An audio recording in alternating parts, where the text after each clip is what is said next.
Hello, everybody. Welcome back.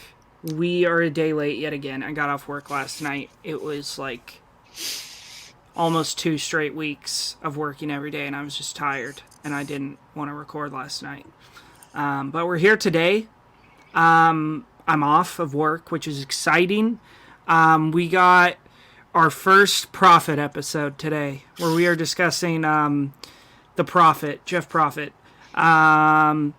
Just moving forward, these episodes are going to be a lot more of us talking about stuff that's not the director. We will still talk about it, but it's really going to boil down to how crappy of a director he is. But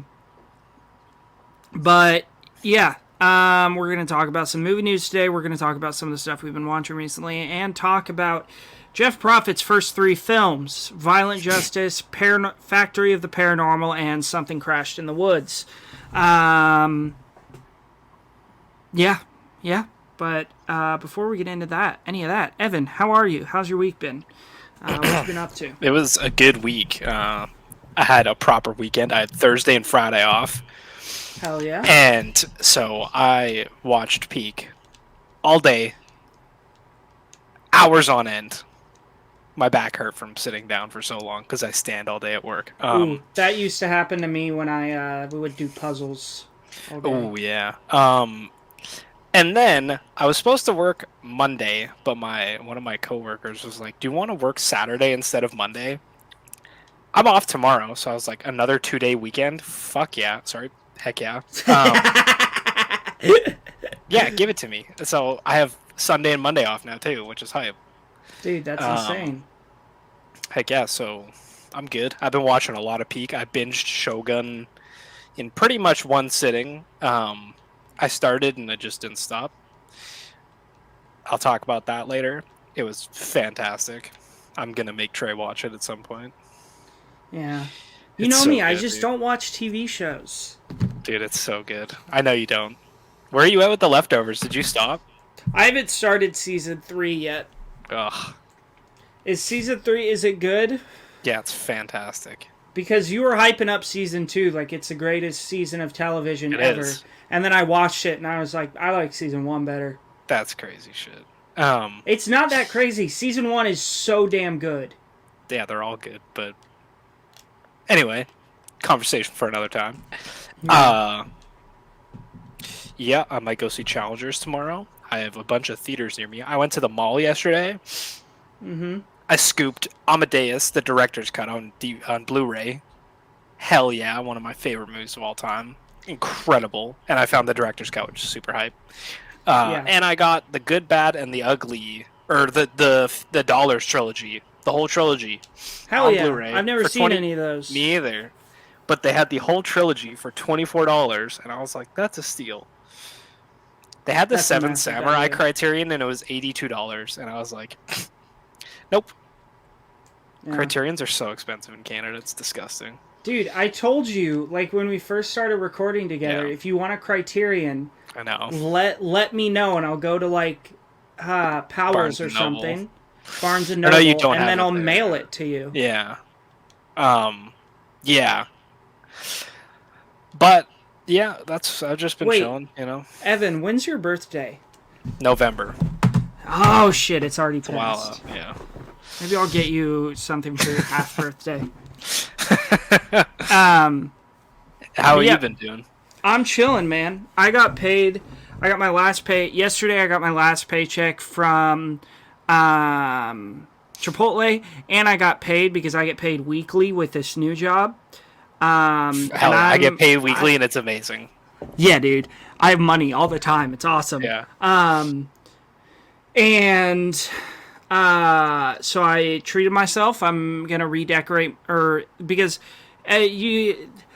how my wall and my ceiling looks right now. That's my entire room. I have posters, floor to ceiling, and on the ceiling. So I decided I want to have more movie posters than anything else. So I ordered some movie posters. Two of them have come. I have a Goonies one coming in the mail. I have a Jaws one coming in the mail. And nice. I have an Oppenheimer one coming in the mail. Ah, yes. Dude, speaking of movie posters, I need to hang this up from my early access screening. I got two of them. But I'll show you the ones I got yesterday. Yeah. They came in the mail. Also, Prime, same-day shipping, insane. Mm-hmm. So awesome. Love that shit. John Wick. Holy shit. And then in the top corner it says they fucked with the wrong guy. That's awesome. Yeah. And then... just rolling that up. Put that right there.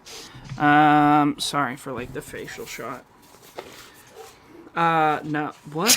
No. What do you mean by that? What do you mean by that? And then...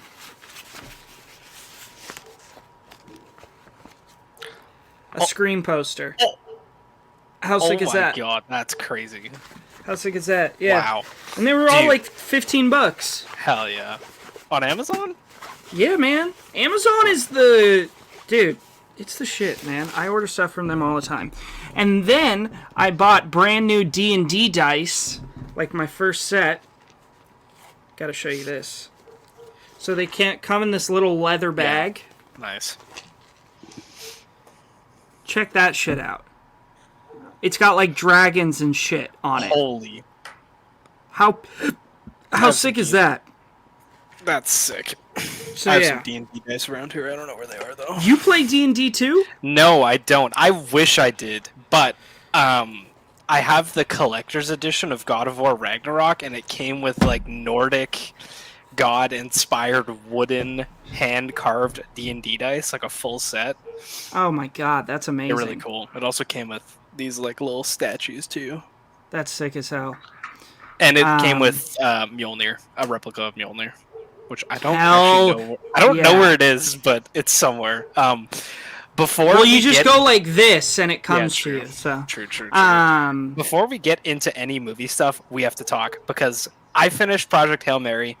I started listening to Normal People. You know that it's a mini-series they made with Daisy Ridley or one of the Daisies and Paul Mescal. There's a book. I was listening to it at work. It's horny as shit. Like the sex scenes are so graphic, and it's like, oh, my pussy was dripping wet, and I'm like, dude, I can't listen to this at work. Dude, wait, that's the audiobook? That's the audiobook. So I turned it off. I was like, I can't listen to this work. So you know what I did? I was like, well, I read The Gunslinger last summer. Yes! So I read The Gunslinger last summer, and I loved it. And I haven't started the Drawing of 3 yet. I listened to 8 hours of The Drawing of 3 today. Dude, holy shit! I'm at chapter 5 when him and Eddie are in Balazar's bar, and the shootout goes down. Yeah. Holy shit! It was crazy. Stephen King has the juice. Dude, the way he writes action is so entertaining. It's like, Are you gonna Are you gonna listen to the whole series now? Yeah, and it's all narrated by the same guy. Oh, you have no idea how they. For people who don't know, I turned someone on to the Gunslinger. You turned me on to it. I did. That was me. Yeah. I turned Evan on to the. That was not last summer. Yeah, it was. Was that last summer? Yeah, because I read it sitting outside, and I don't know why I never listened to or read the second book, but. Dude, yeah, The Gunslinger is so damn good. It's the Dark Tower saga, written by Stephen King. He's mostly known for writing horror because that's his most famous stuff. He wrote It. He wrote The Shining. He wrote Carrie. He's written a bunch of stuff. He wrote Dr. Sleep. But this is his, like, masterpiece. It's a so good, fantasy saga. It's, I can't remember, it's 5 or 7 books. It's 8.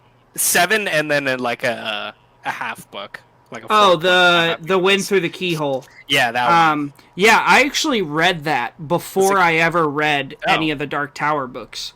But it's basically about this character Roland Deschaines, who is the last gunslinger in this fantastical world when everything was awesome. the protectors of the kingdom were the gunslingers. They were basically cowboys with massive 6-shooters.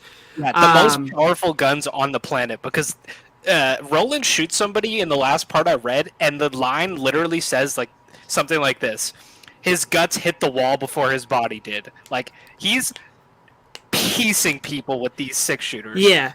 Also, if I haven't sold you on this and Trey hasn't sold you on it, let me read you the first line of the first book. Oh, I have it memorized. Yeah. I have it memorized. The man in black fled and the gunslinger followed. Oh, dude, it's so good. Yeah. It took Stephen King like 40 years to write this series. Like, the first one came out in like the late 70s and the last one came out in like the mid 2010s. It's masterful. There, all the different books are all different like subgenres. So there's like one fantasy, one that's more horror centered, one that's more action centered, one's a romance, one's a western. Dude, it's the greatest book series ever written. The narrator for this, he does the Italian New York mobster accents so well for Eddie. So I just finished Eddie's story. Yeah. And now I'm on a chapter called Shuffle, so I'm assuming it's about to switch up to a different character. But oh my god, it's so good. Yeah, so I get about 4 hours. Eddie's story is insane. I love his character. I love his character. It's so entertaining. So I get about 4 hours alone every day at work. Yeah.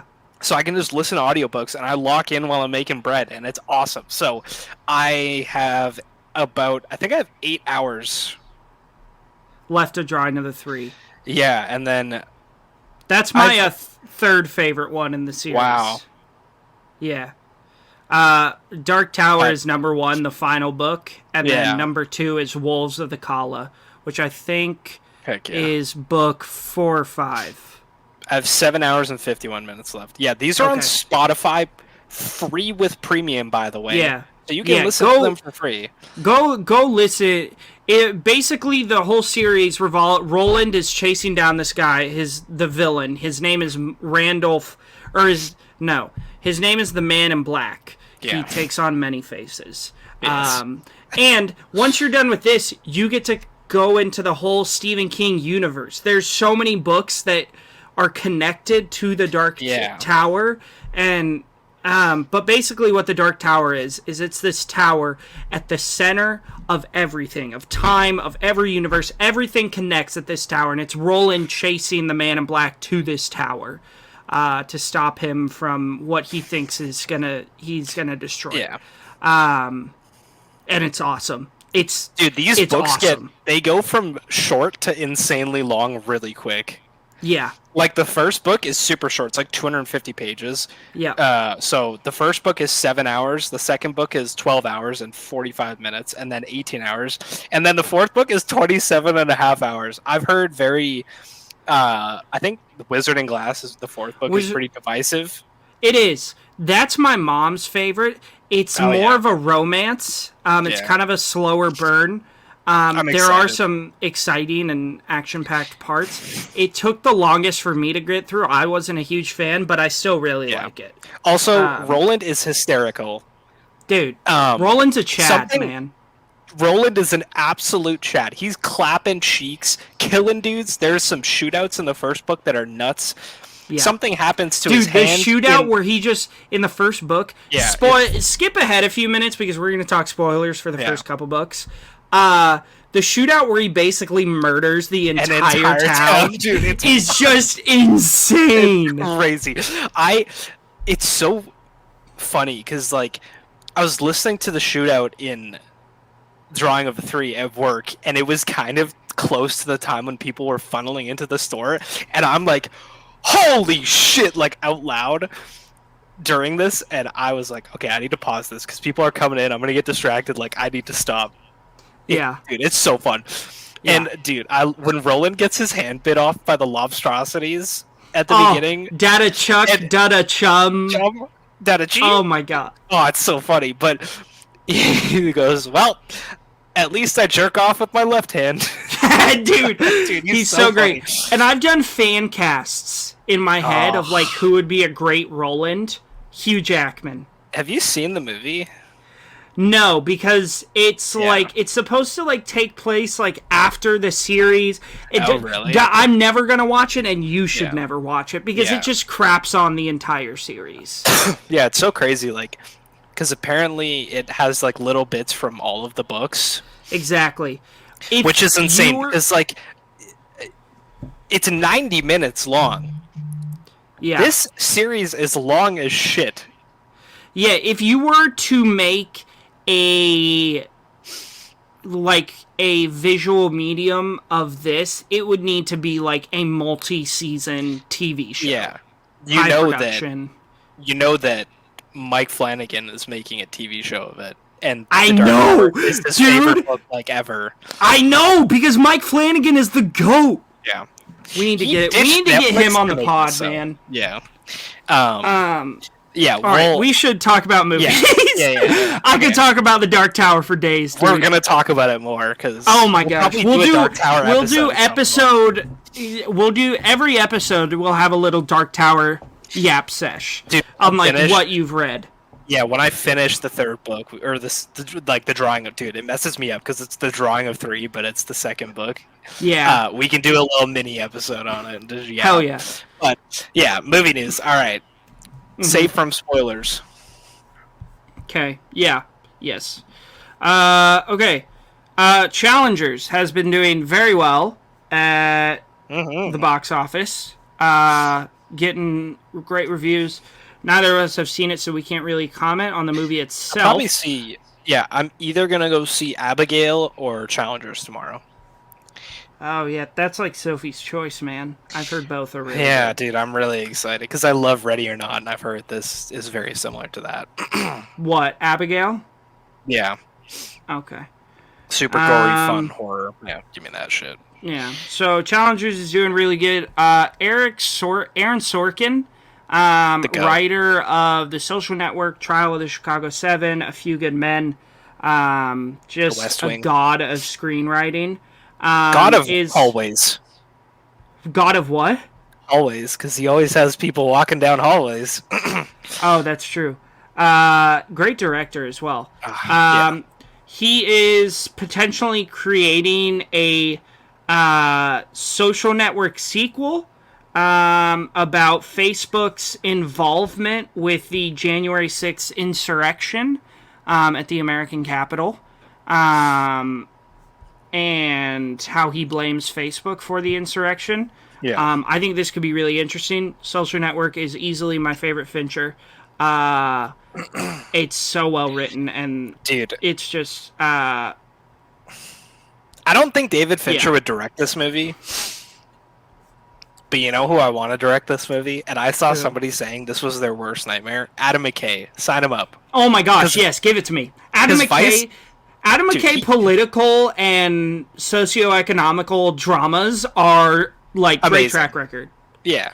The Big Short, peak. Vice, one of- peak. Yeah, Vice is... Dude, Vice has Don't one of Look the Up, funniest... peak. Vice has one of the funniest moments I think I've ever seen in a film where it's like halfway through and the end credits start rolling.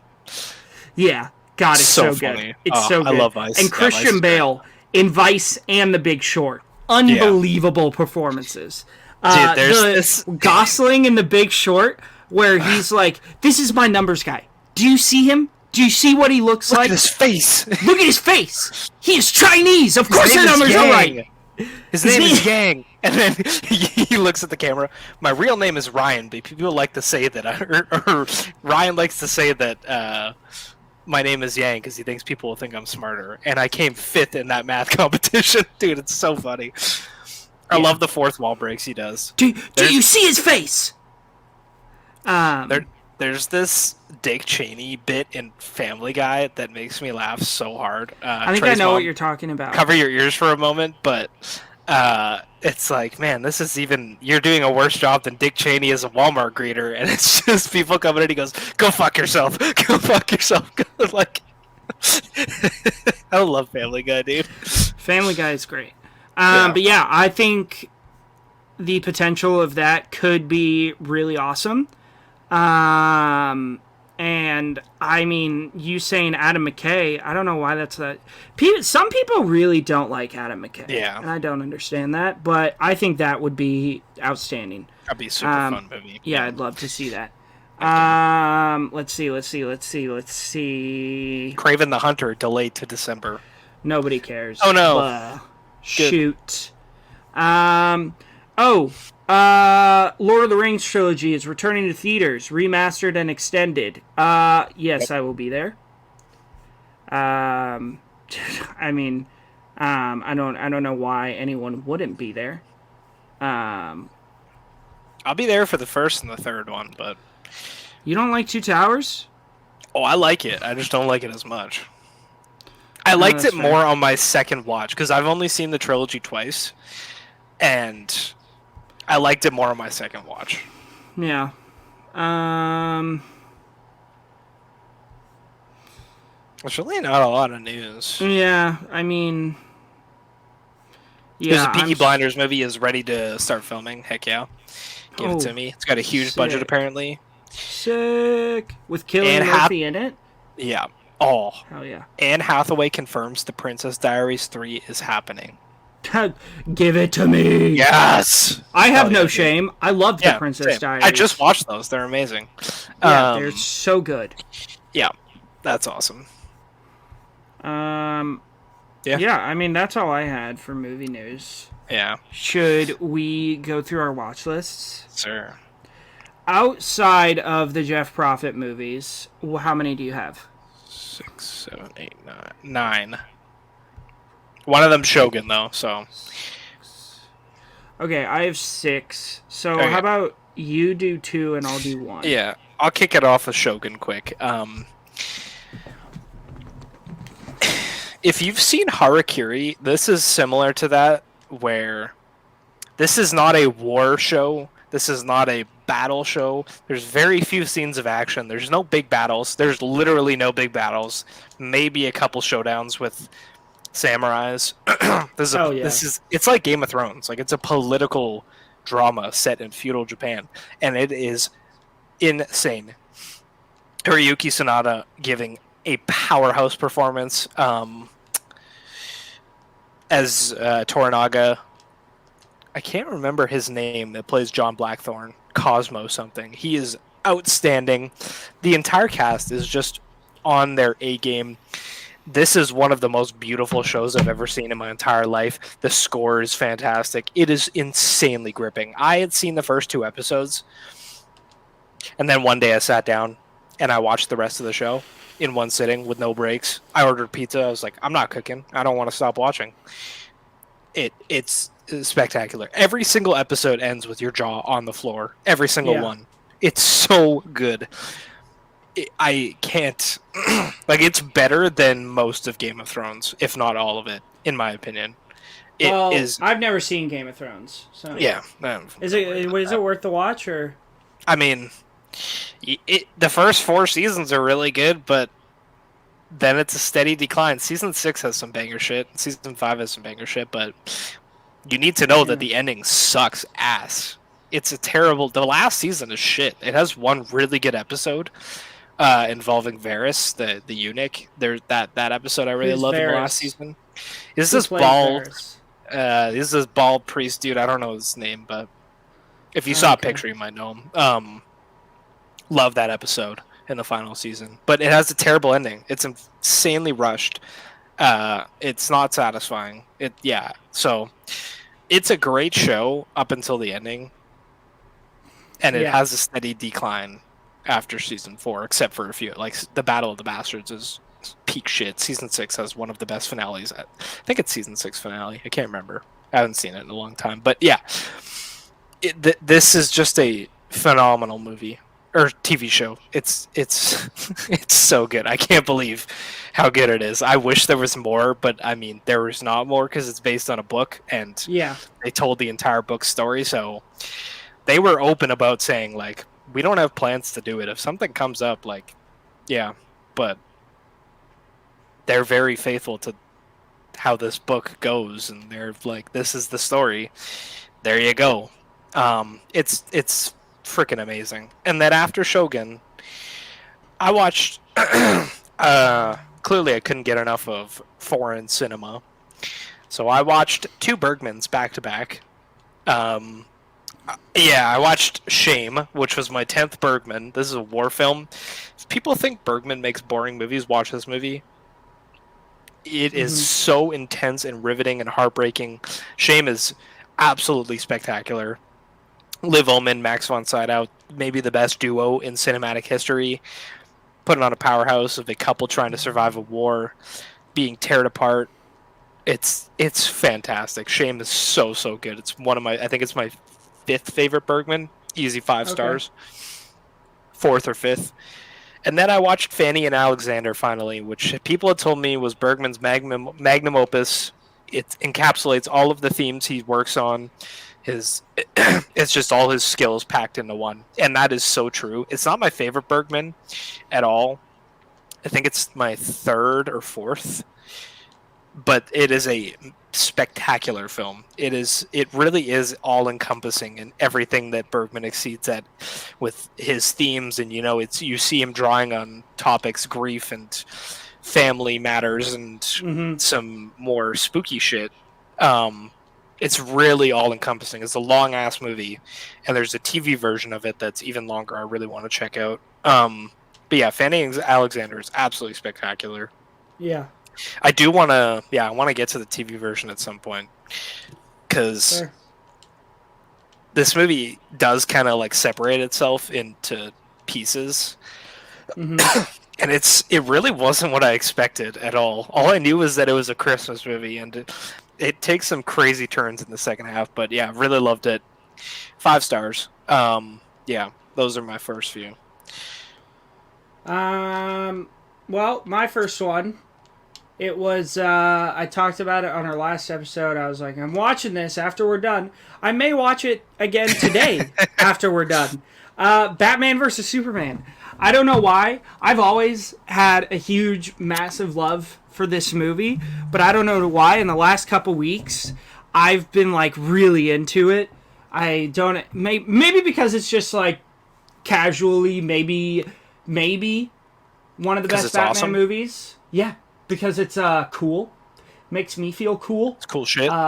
Yeah, that whole Yeah. movie, dude. I try so hard to find problems with it, and every time I'm like, oh, there's this, but then my head's like, yeah, but it's because of the, and I'm like, God, that's actually pretty cool. Dude, the only problem I have with that movie is there's this shot of Amy Adams, and it cuts to her, and she runs and falls over into a puddle, and that's the entire shot. Yeah. It cuts to her, and she falls into a puddle, and then cuts away, and I think it's hysterical, but, um, yeah, it's just such fun. So you know how Jimmy Olsen is in the beginning. Yeah. So the guy who plays Jimmy Olsen, that's my dad's best friend Michael. Oh. Yeah.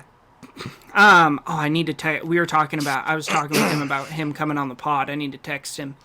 Yeah, we talk like once a week. He's a really good dude. That's cool. Yeah, he lives in L.A. We're going to visit him for my 21st birthday. Hell yeah. But that's probably his biggest acting credit is Batman versus Superman and Zoom with Tim Allen. Dude, Zoom is awesome. You know the guy who can turn invisible? No, bro, I haven't seen that movie since I was a kid. Oh, well, he's in that. He plays one of the That's kids. sick. I gotta check that out. Yeah. Go back to that. So yeah, rewatch Batman versus Superman. It's so good. Screw all of you who have sticks up your butts like that's not that good. The Martha thing, it's so stupid. Shut up. No, it's not. They set it up. They set it up the entire movie, the name Martha, and they make it a huge plot point that Batman is like feels really guilty, especially for his mom. He has the nightmare about his mom's grave and all this stuff. So it's obviously on his mind. You know, it's not like Zack Snyder just dropped it out of nowhere. You know, it there was so much. Sorry, I'm just plugging my phone charger, and you can keep going. Oh no, I mean, there's so much to love about this film, and yeah, I just think it's excellent. I'm probably gonna watch it after we get done here. Heck yeah. Because I don't care what you guys say. That's what cool guys do, is they watch Batman versus Superman, the ultimate cut. Yes! It's what 3 hours long of awesomeness. And possibly Hans Zimmer's best score. Potential spit, we'll see. I think there's a debate. I don't think I'm not like it's easily his best score. I'm like there's a debate to be made. You might be cooking. Who knows? I think I might be. There's a great line delivery from Batman when Doomsday like crushes his car and he's sitting there and Doomsday is like he's like his eyes are heating up to like fire Batman, and instead of like getting out of the car, Batman just goes, "Oh shit." Yeah. And it's so funny. Dude, shout out to Ben Affleck. Cooking. Yeah. Best Batman. He's awesome. I think that's a great take. And Scoot. Okay, you know how we're always talking about Scott McNairy? Yeah. You know, I just figured out this last watch. His name isn't Scott. It's Scoot. I've just been misreading it. Cool. His name is Scoot McNairy, but he's in this, and he's great.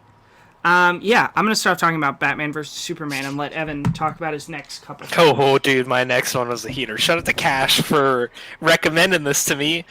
I watched Jesus Christ Vampire Hunter, and it is one of the funniest B movies I've ever seen in my entire fucking life, dude. This movie is so funny.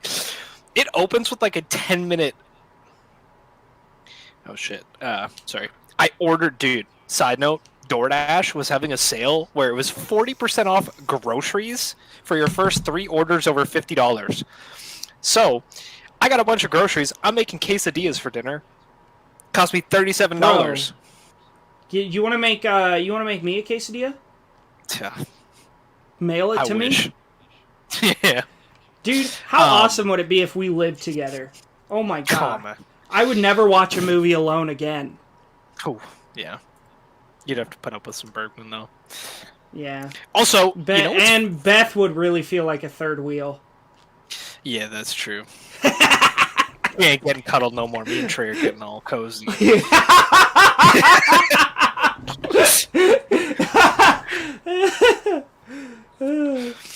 You know what's crazy, though, is that I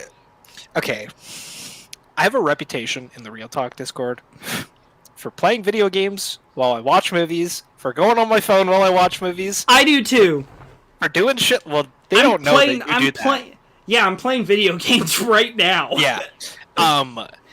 I watched 8 hours of Shogun, and then a 2-hour Bergman movie, and then a 3-hour Bergman movie in the span of 12 hours. Well, okay, I watched all of Shogun, and then the next morning I watched the 2 Bergmans back to back. Yeah. I was locked in. I don't know how I did it. I heard more words in other languages than I did in English in that period, which is crazy. Were you playing video games while doing it? I tried playing video games during Shogun, and I couldn't. For Bergman, yeah. I had to. It's harder with foreign films because you constantly have to be like, "Oh, what is that?" Yeah, and also like, it was easier for Shogun because it's very visual, right? Like, yeah. But Bergman is mostly talking, and they talk fast, and I was like, "You're like, I can't. Okay, I can't pause." Dude, Pause. I started Fanny and Alexander. I had to rewind it a couple times, and I was like, okay, stop being a ill lunatic. Put your phone away. It's not that crazy if it helps you focus. Yeah. Also, I beat Bloodborne twice, Dre. Oh, hell yeah. And I'm starting Dark Souls 2, which I hate. I'm trying to go through them all, but I hate Dark Souls 2. It sucks. Yeah, but so back to Jesus Christ Vampire Hunter. This movie opens with like a 6-minute musical number. Hell yeah. Jesus is bonking people. Like they play the bonk noise when he's popping people's heads. Oh, it's so funny. This movie's on YouTube, by the way. Go watch it. It's really funny. there's a line where he meets this girl, and the girl is like, "We need to get you out of these clothes because he's dressed like Jesus." So they goes clothes shopping, and it's like a '70s try-on haul type montage, and then, Yeah. This. I mean, you've sold me. dude, they find they find the right clothes. He pays for his. He tries to walk out, and he's like, "You got to pay for that shirt." He's like, "How about $5? $5.50? $6? $6.50?" And it keeps going until he's finally like, "All right." And then the girl goes, "How much do I owe you?" And the cashier looks at her and goes, "For you, sweeter, it's as free as OJ is."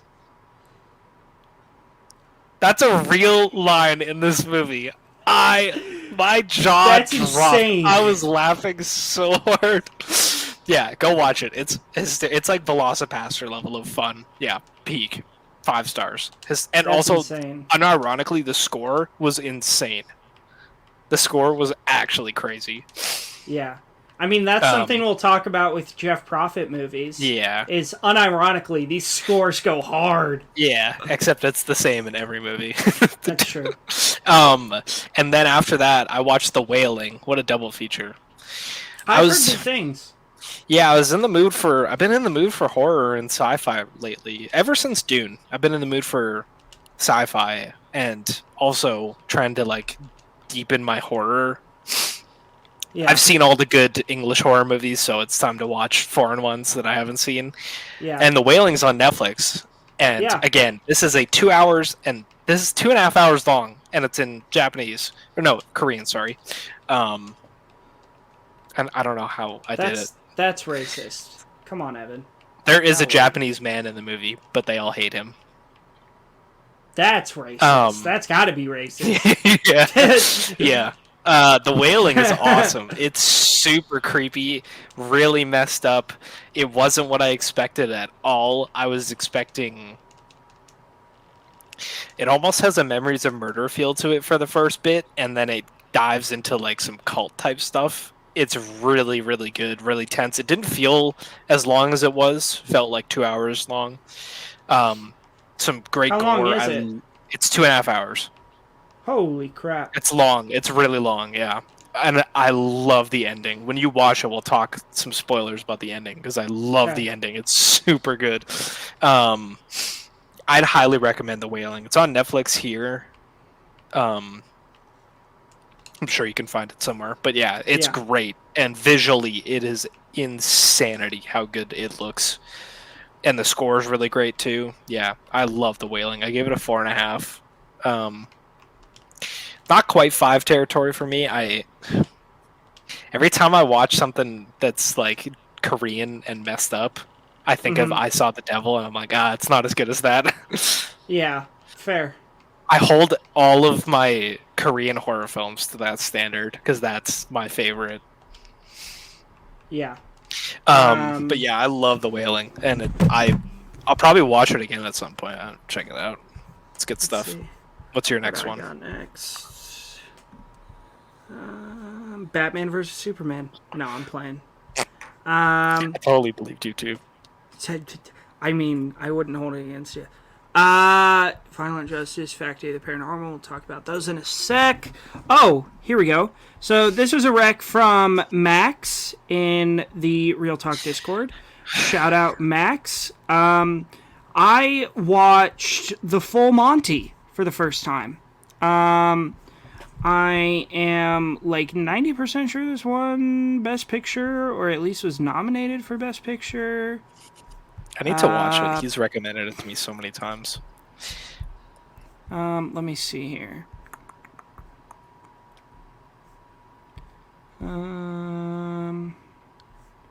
Awards.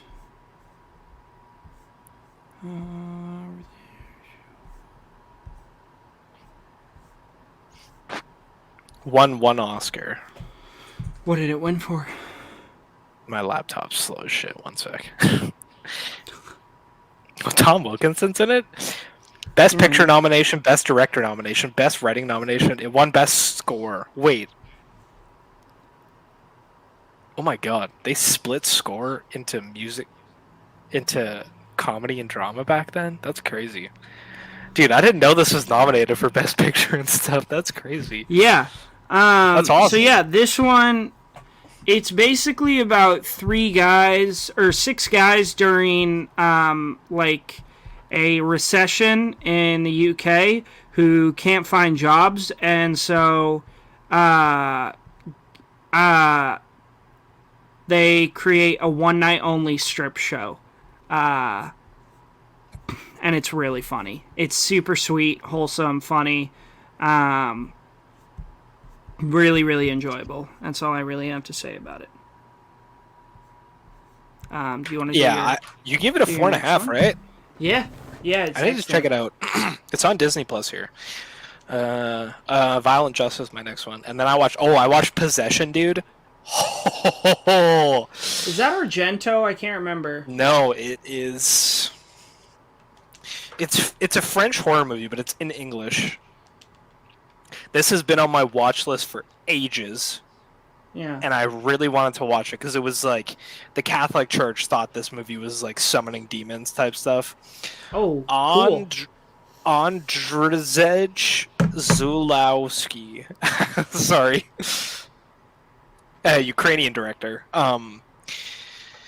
Possession is insane. I I need to rewatch it because this was coming off of a lot of foreign films, so I was like, yeah, I'll have the PlayStation on. This movie is very nonsensical, and the plot is insane, and it has Hellraiser type body horror at times, Okay. and it's like the plot is not the pushing point here. This movie is about a couple that gets divorced, and the two of them lose their shit, and it is manifested through a lot of horror.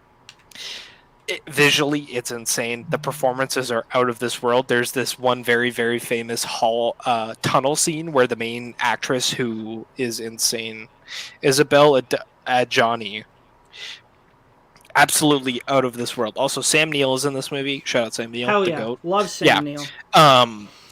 Isabelle walks through this tunnel screaming until she starts regurgitating and pouring blood and some white substance out of her every orifice ever. It's crazy. That's the scene that they thought was like summoning demons. This movie is nuts. It's really crazy. Like, Yeah. I saw Max watched it and he didn't even score it because it's too weird for him to figure out what to score. I really had fun watching it. It is one of those movies that just makes you go, what the heck did I just watch? The acting is amazing. The score is good. It's all like handheld film, so it's very real feeling and really intense. And oh, dude, it's wild. It's really wild. It's on Shudder. Okay. I'll have to check this out. Yeah, it's really good. Really crazy.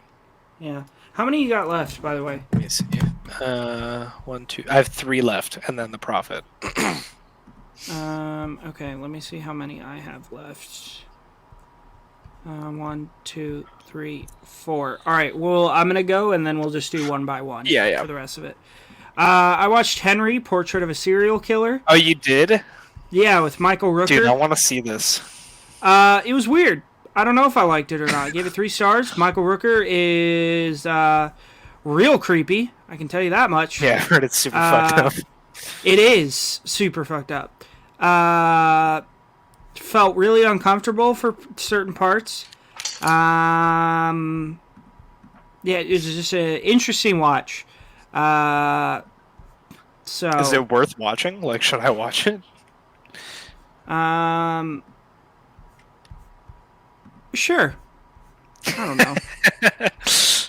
So I'm giving it like a glowing review. No, it's.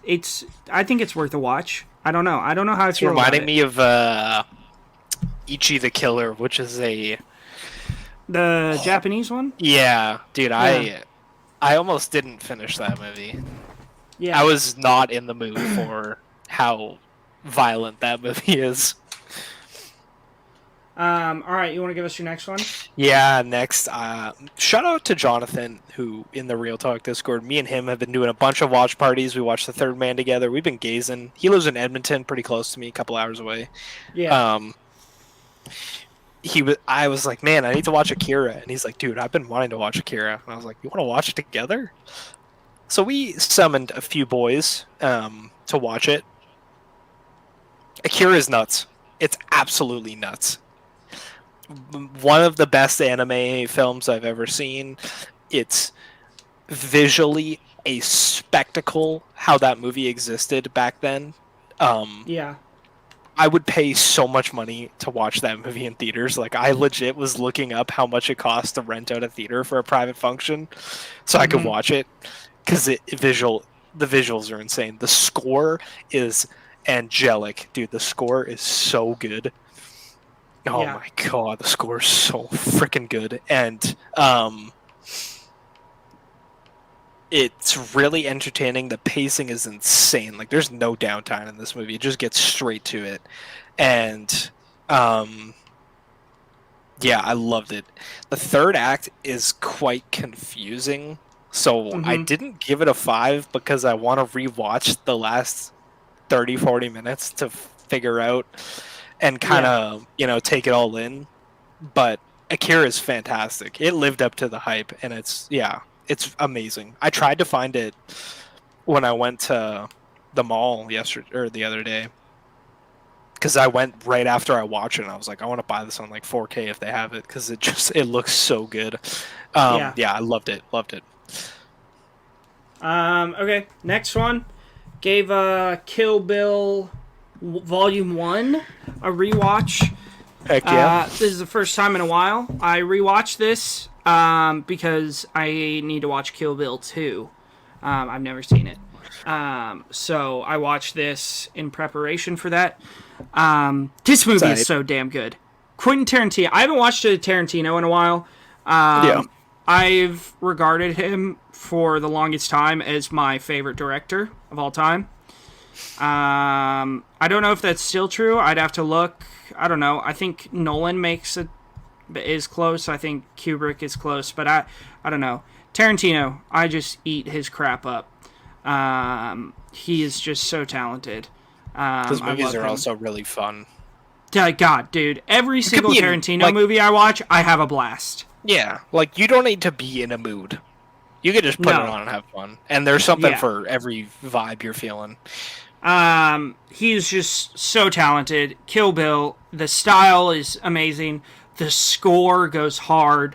You got that one song that's like da da da da da da da. So good. Yeah. The gore is crazy. When the fact that they had to shoot the battle versus the 100 Ninjas in black and white, because it would have been an NC-17 without it, is crazy. I would let Uma Thurman do awful things to me. Like, I'd take a sword in the heart if it meant Uma Thurman was killing me. Uma Thurman, like, absolutely destroying, like, 200 samurai warriors. It's peak every time. This has made me more excited than ever to watch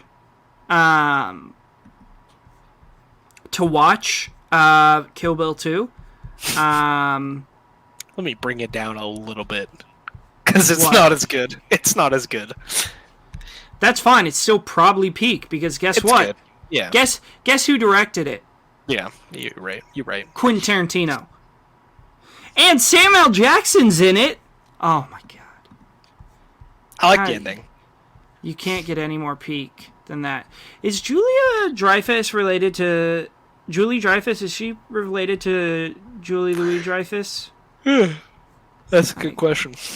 Yeah, I think it's possible. Yeah, it's peak. I don't know what more you want me to say. It's peak. Yep. You want to give us your next one? Next, yesterday I watched Mishima: A Life in 4 Chapters, directed by my Pookie, Paul Schrader. What a transcendent film! Oh, I didn't know that was Paul Schrader that directed that. It's maybe his best movie. Maybe the most beautiful film I've ever seen in my entire life. Mm-hmm. Possibly the best score I've ever heard in my entire life. The score is insanity.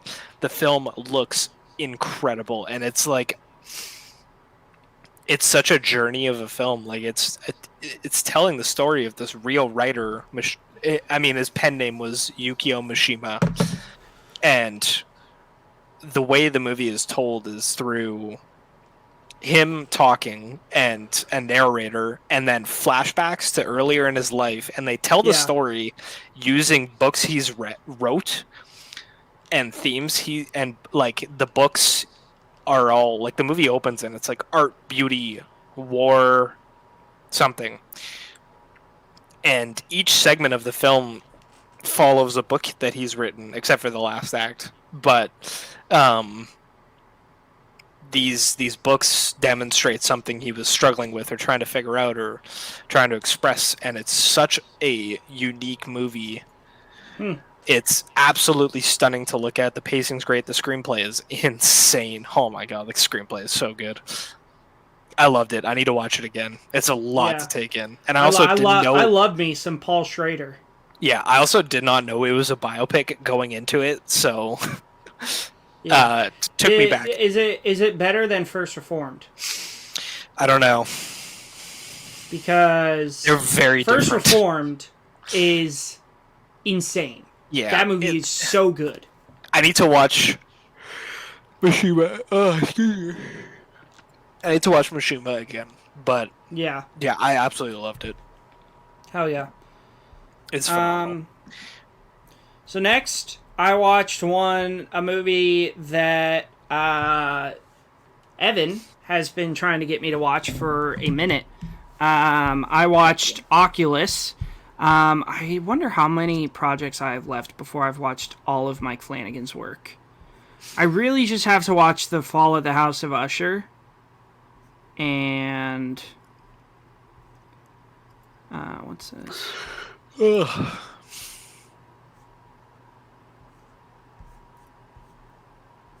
I don't think that's even come out yet. I think I just have to watch that and Absentia. And then I've watched all of his movies. So I've always been kind of back and forth on Mike Flanagan. His movies are really hit or miss for me. I really love Hush. I need to give Dr. Sleep a rewatch. I thought Ouija Origin Was Evil was okay. Dude, I didn't like Before I Wake. I didn't like Gerald's Game. But here's what I can tell you. His miniseries work. Bro has the juice when it comes to miniseries. Haunting a Hill House might be top 5 television shows for myself. Have I told you the story of how I watched that? No. So, before I went to work, I watched the first episode and got like halfway through the second. And this TV show is 10 episodes. It's one season, 10 episodes. And I get off work and I'm like, you know what? I'm not feeling like watching a movie tonight. I just want to watch more Hill House. So I turn it on and I don't stop watching it until I realize, like, man, I wonder how long I've been sitting here watching this. I look at what episode I'm on. I had started that evening on episode 2. I was on episode 9. And I was like, oh, golly, I wonder what time it is. It was 4 a.m. And I was like, well, I might as well finish it. I binged that entire series in one night, and I didn't go to bed till 6 a.m. Heck yeah. Because I was like, I have to watch the season finale. It is masterful. It is so good. But back to Oculus, it was excellent. Karen Gillan, love of my life. Whew. Yes. Love Karen Gillan. Katie Sackhoff is in this. Love her. She's great. I originally saw her in Longmire, which is like Netflix. Oh, yeah. I've heard of that. Have you watched it? I haven't watched it, but I know it. I've heard of it. It's pretty good. The first couple seasons are good. So that's where I first saw her, and then I watched her in the Halloween movie with Busta Rhymes, which was awesome. And so I saw her in this, and she was excellent. The girl who plays young Karen Gillan's character is really good. Brenton Thwaites, I think his name is really Yeah. good. This movie had a compelling story, but also really, really creepy moments, which I feel like Mike Flanagan, that's what he's best at, is creating these really, really scary moments while also these really human and relatable characters. Mhm. Um, I love horror movies tackling grief. yeah, They're dude. so good. And yeah, this was just, I had a blast with it. Definitely check this out if you haven't. I'm glad I bought it. Do you like the ending? Oh, where yeah, I do. Yeah. I do. No I do. spoilers, but yeah, the ending's crazy. Yeah. Heck Insane. yeah. Heck yeah. Um, Oculus is awesome. I need to watch yeah. that again. Yeah. Well, I Maybe I'll own it, watch that tonight. so Ooh. we can watch party it. Heck yeah. But let's Heck see. yeah. That's it for me. My last one, which me and Or my wait, no, girlfriend I have one more. So do your last yeah. one, and then I'll do my last one. We were gonna watch Love Lies Bleeding yesterday. We were like, oh yeah, let's watch it after dinner. What do you want to watch right now? She's like, put on whatever, which is rare. I mean, anytime I ask her what kind of movie she wants to watch, she says something fun, which Yeah. makes it super fun to pick movies. I love her, but it's like, okay, well, what kind of fun do you want to watch? Horror fun, action fun, comedy fun, thriller fun?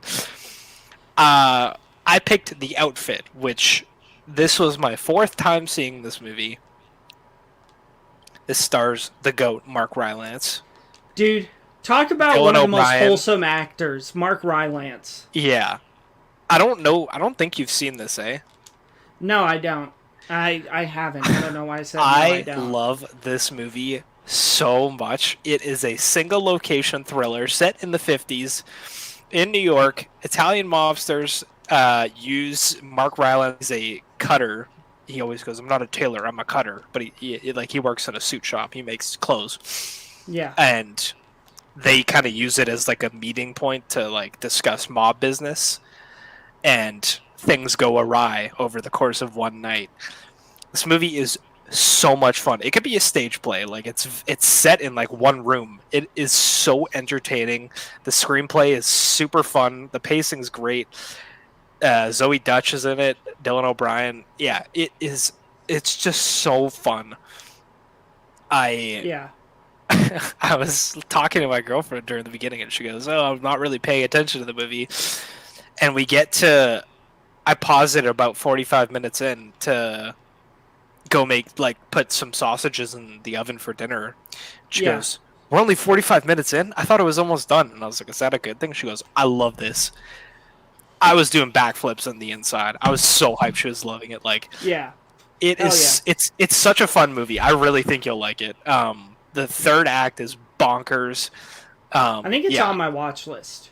Yeah, the first time I saw it, I watched it again the next day because of how much I loved it, and then I showed it to my dad and my brother, and they both loved it. Yeah, watch this movie. Chris Stuckman was tweeting about it, and I was like, oh, okay. I never heard of this, and when you tweet about stuff I've never heard about, it's probably good. So I watched it, and yeah, it's awesome. It's so fun. It's on Crave here, so it's probably on Max where you live. Yeah. Yeah, The Outfit it's just a blast. Yeah. And that was your last one? That's my last one, yeah. All right. Well, my last one, I watched Richard Jewell, directed by Clint Eastwood, with my boy, one of the most underrated actors working in Hollywood today, Paul Walter Hauser, a.k.a. Stingray from Cobra Kai.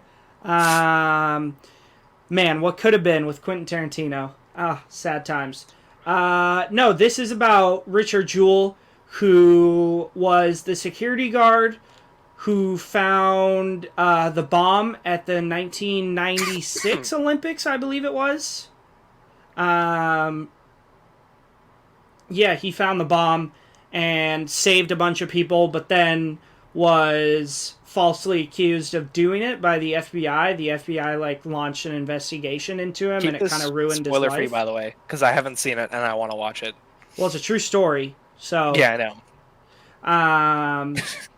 But yeah, I mean, you got Paul Walter Hauser, you got Kathy Bates, you got John Hamm, you got Sam Rockwell.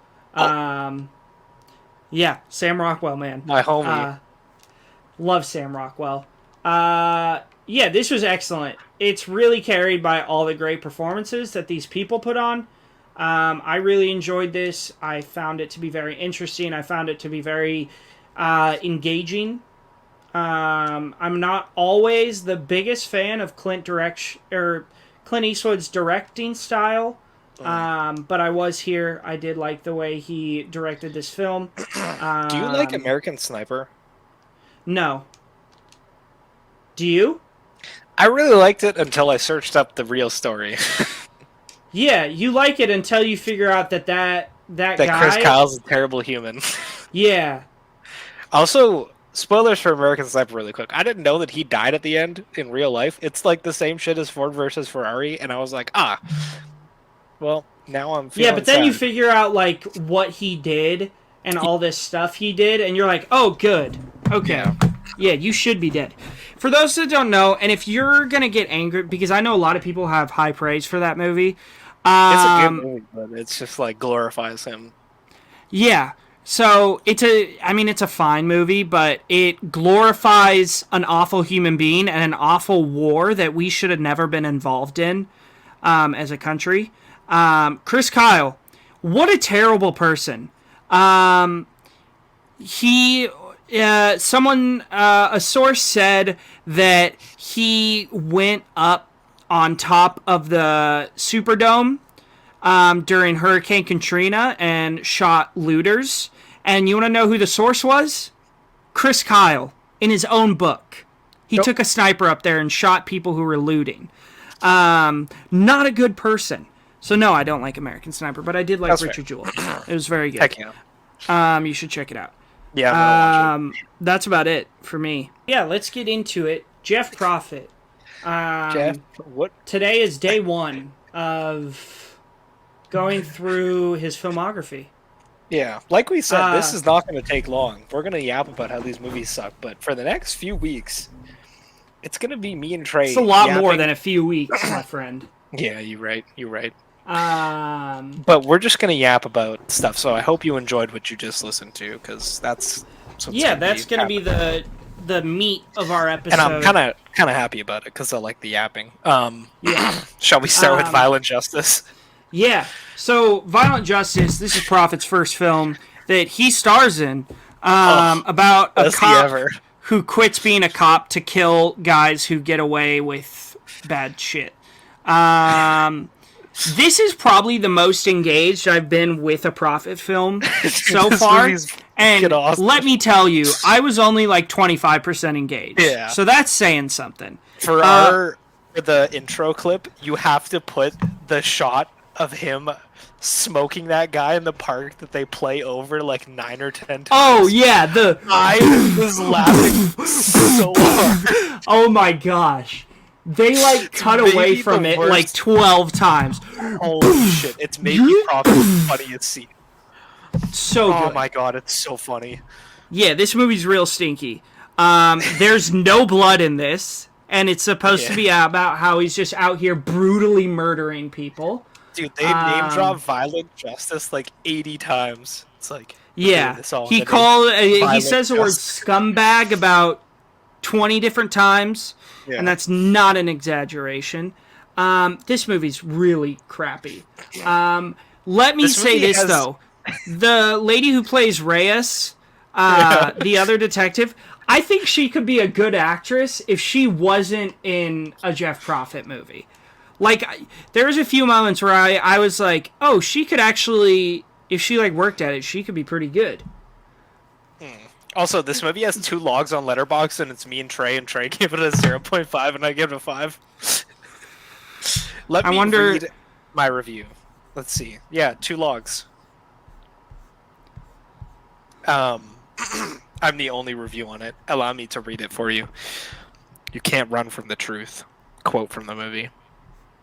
This is it. The inception of the god Jeff Profitt. A brutally honest look at the American crime justice system and a man taking a stand against it, tackling criminals and bringing an end to the world of illegal drug use. Seeing Profitt as the leading man was just insane, rivaling the likes of Pacino, De Niro, Day-Lewis, and DiCaprio. I'm just in awe of how how epic this crime drama began. A cop who couldn't stand the rules, taking it into his own hands to take care of the enemies through violent justice, and a straight cop trying to stop him. I'm on a high finishing this, similar to the one when you finish something as insane as Heat and Goodfellas. I'm so glad I watched this, and I feel lucky Jeff made this for me to experience. A film that asks the tough questions while being wildly entertaining. A pure spectacle. Yeah. It is rough, to say the least. Yeah, but also... what are your thoughts on the cliffhanger ending? I mean, this is a cliffhanger in comparison with such things as Inception. This movie ends... It's like The Sopranos. It ends in the middle of a scene. It's freaking insane. I forgot about the ending until you just told me about it. Yeah. Oh my god, this movie... Who do you think she shot? Did she shoot Davis, or did she shoot the scumbag? Who knows? Maybe she shot them both. Who gives a shit? One bullet through both of them. Yeah. That's what happened. I totally forgot about how insane the ending to this movie. It literally ends in the middle of a scene. It's terrible. To be fair, most Jeff Profitt movies are mostly talking and super boring, and this one has some sort of Action stuff in it. It's weird because this is like the most action-packed Jeff movie, and it's the first one. Yeah. Maybe it got bad reviews, and he was like, maybe I need less action. I wonder why it got bad reviews. More dialogue. It's like, we need more dialogue. Yeah. Not gonna lie, this is actually one of Profitt's more watchable movies. I think it's pretty entertaining on a... I totally agree. It's actually pretty funny. Awful. It's a terrible movie, but it's pretty funny to watch. Like, my girlfriend was sick a lot. Dude, you have to put that as the intro. I'll see if I can find it. Yeah, it's probably not on YouTube. You'll have to like screen record it off Tubi. Shout out to Tubi, who will be carrying us through the next few episodes. Yeah, Tubi, an avid supporter of Jeff Profitt. Yeah. Shout out Tubi, please sponsor us. Yes. Yeah, this honestly, he's got a lot of near unwatchable movies, like the one we're about to talk about right after this, and this is actually kind of watchable. Yeah, let's dive into maybe the worst movie I've ever seen in my entire life, Factory of Paranormal. First off, let me explain why this movie is so awful. This movie is so awful because by the time you finished it, you've watched that movie twice. Yeah. Because of how many flashbacks are in this movie. Did you... So I told you about it, right? Did you expect as many as I was telling you? No. Yeah, no. It's crazy. There's genuinely... In the beginning, there's, like, leading up to the end, there's not that many. I mean, there's a few here and there. Yeah. But the ending... Like, if you took out all the flashbacks of the ending would be, like, 2 minutes. Yeah.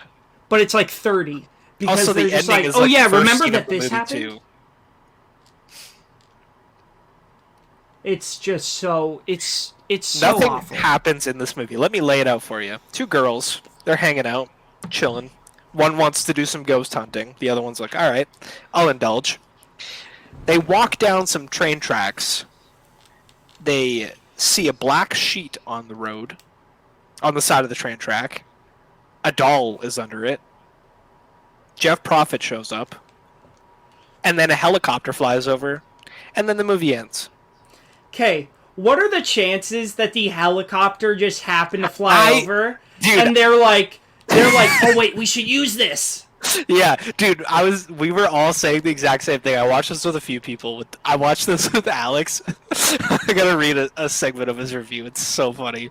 But, we gotta have Alex on for one of these episodes, by the way. We might have to have him come by for the old Queen of the Trap House. Yeah. Holy shit. How did he write so much? Yeah, we were all like, those helicopters definitely weren't in the script. But let me read a couple paragraphs because 1, 2, 3, 4, 5, 6. He wrote 7 paragraphs. Look at... This is his review for Factory of the Paranormal. That's ridiculous. What a madman. I love him so much. Okay. Also, our Jeff Profitt episode is out on the Shot by Shot podcast. Go listen to it. I'm there. Good. Alan's there. Alex there. Yapping about the goat. Um, uh, as of yesterday, it had been over 20 years since I pissed my pants. That streak ended tonight. Factory of Paranormal is terrifying. Anyone disappointed by Civil War's lack of political commentary, look no further. Jeff Profitt has blessed us with one of the most daring commentaries on modern politics. I must admit, this is Boxcar Bertha to Martin Scorsese, Colossus of Rhodes to Sergio Leone, Fear and Desire to Stanley Kubrick. It does not feel like a Jeff Profitt style movie. I respect the venture into a new genre and style, but something felt off. My biggest issue is that despite the greatest final shot in cinematic history, the Prophet himself is not in it enough. Dude, we were yapping about what this movie means for like half an hour. I said that I think that it's about the fear of being a parent because the doll under the sheet was scaring them so much, and I thought that David Lynch, this is clearly a David Lynch inspired movie because that's what Eraserhead's about. And I was like, it's clearly about two women that are just coming into adulthood scared of being mothers. Dude, this movie sucks. This movie I don't sucks. think it's that deep.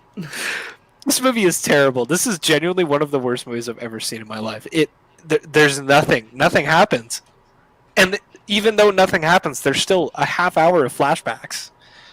I don't get it. I don't get it. This is... Was Something Crashed in the Woods as bad as this? No, because do you want me to go into Something Crashed in the Woods? Yeah, I don't have anything else to say. Evan didn't watch it. Something Crashed in the Woods is Jeff Profitt's other horror movie. It is free to stream on YouTube. It's on his production channel, like his production company. It's on their like channel. You can watch it, the whole movie. Literally nothing happens. This guy buys a plot of land and he's making a vlog about how he's going to build a cabin. The whole movie is him walking around going, yep, I'm going to build a cabin here. It's going to be a long process, but you guys are here with me and I'm going to build a cabin here. Is Jeff the main character? Yeah, and it's only him in the whole movie. Let's go. And then the end, I won't spoil it because Evan, you should watch it. I'm going to watch it. The ending is actually kind of sick. I liked it. That's why I gave it 1 star and not a half star. But yeah, the whole movie, literally nothing happens. The entire movie, it's just him like, yeah, it's gonna be a long process. It's gonna take some time. We're gonna build this cabin. That's the whole movie. That's all I have to say about it. Okay. Yeah, thank you for joining us today on The Average Film Enjoyer. We appreciated you spending this time with us. Our next few episodes Tuesday. Do you have your what's up, brother? It's my sketch impression. Okay. Special teams, special plays, special players. Do you know who Sketch is? Yeah, I know who he is. Okay. What's up, brother? I feel like my sketch impression is pretty good. All right. Tuesday, we got Wild Strawberries and the Deer Hunter. Excited for this. And then Friday is the fateful Queen of the Trap House episode. Yeah, so let's see. Next Friday, is that what we have? It's Queen of the Trap House 1, 2, and then Deceitful Tendencies, which neither of us have seen. Okay. How many logs does that have? 7 logs. Dude, we get to watch Choppa City Queens after, which is peak. Yeah, so we'll be doing Queen of the Trap House 1 and 2 and Deceitful Tendencies. We're going to try to get our boy Alex on here to watch this with us and talk about him. And then the Tuesday after that is Buster Keaton's The General and in the Name of the Father, which I'm looking forward to. And then after that, we got Getting to the Plug, Peak. Choppa City Queens, and Just Caught a Body. Peak. All came out in the same year. Imagine that. Yeah. And God, he's already released 2 movies this year. He's got a bunch more. Princess of the Trap Out's coming out in August. Are you serious? Yeah. Oh my gosh. Yeah, it's a prequel, I think. Yeah, so that's exciting. We're excited. Again, follow us on our socials. Please like, subscribe, comment, whatever. Interact with us. We want to Tell hear us from your you. favorite Jeff Profitt movie. If you've ever even heard of Jeff Profitt before today. But we will see you next time on The Average Film Enjoyer.